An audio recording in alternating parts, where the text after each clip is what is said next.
ánægja.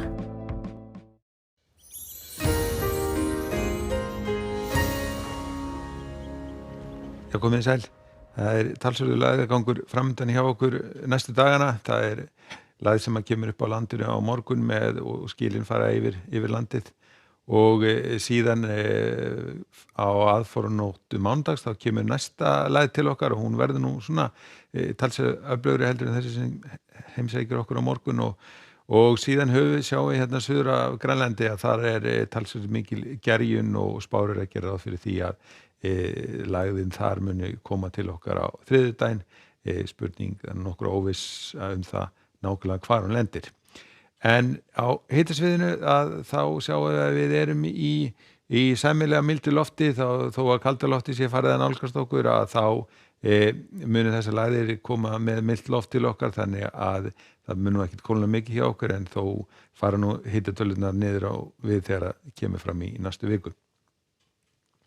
Og ef við skoðum eldgosspána núna fyrir næsta sólarhringinn þá áttin svona mestu austlæg sem þýðir það að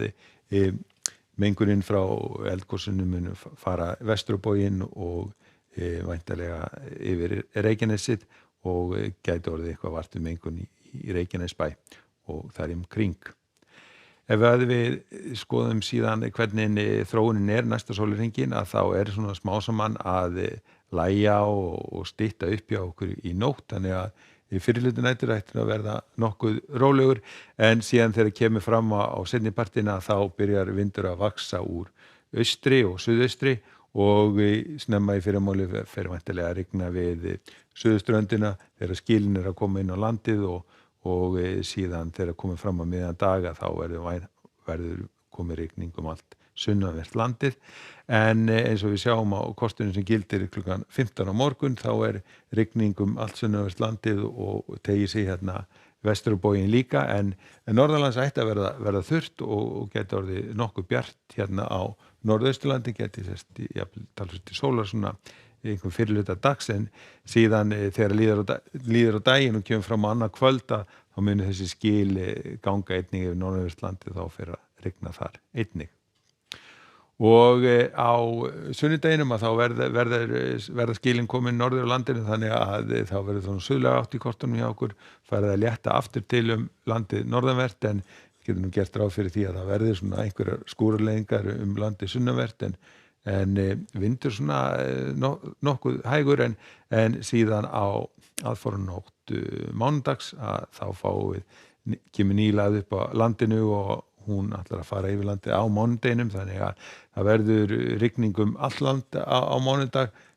og meðan að lagðin fer yfir og við sjáum að hitatölurnar svona víða í kringum 10 stigin. Nú síðan á þriðjudeginum að þá kemur enn lagðin til okkar og það ennþá nokkur óvissa það nákvæmlega hvar hún lendir en spátna sem við erum svona skulum styðjast við núna þær að gera ráð fyrir því að lagðin muni svona koma upp hérna við suðurströndina þannig að það verði talsverð þá rigning hérna allra syðst og einnig vindur en norðan til ætti að verða svona mun skaplegra veður. Nú síðan ef við skoðum aðeins hvað gerast í kringum okkur að þá hæð hérna yfir Skandinavíu því þokkalegasta veður en það lag hérna yfir Austur-Evrópu sem á skilin teygja sig alveg suður á Svartahafinu og einnig verður talsverðar svona skúraleiðingar og dembur hérna á Balkanskaganum en það ætti að verða fínt veður bæði í Grikklandi og á Ítalíu þó verður kannski einhverjar dembur norðan til. En í Portúgal verður fínasta veður á morgun og einnig svona mestu leyti á Spáni það reyndar verður einhver rigning norðaustan til og einnig verða talsverðar dembur í svona vestan til í Frakklandi.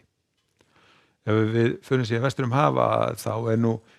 svona þokkalegasta veður hérna við austurströndina þó að verði nú einhverjar skúrir í New York en síðan mjög óstöðugt loftið hérna við Mexíkóflóa og talsverða dembur sem að teygja sig hérna inn niður á Flórídaskagann og síðan úr vestri að þá lagið að koma hérna inn til Washington fylki og það getur einnig rignt talsvert í Oregon en þegar við förum hérna sunnar þá þar hlýtt og bjart. en hjá okkur á morgun það eru skil sem eru að ganga yfir landið þannig að það verður rigning landið sunnanvert og síðan mun einnig fara að rigna norðan til annað kvöld. Segjum þetta gott að veri sæl.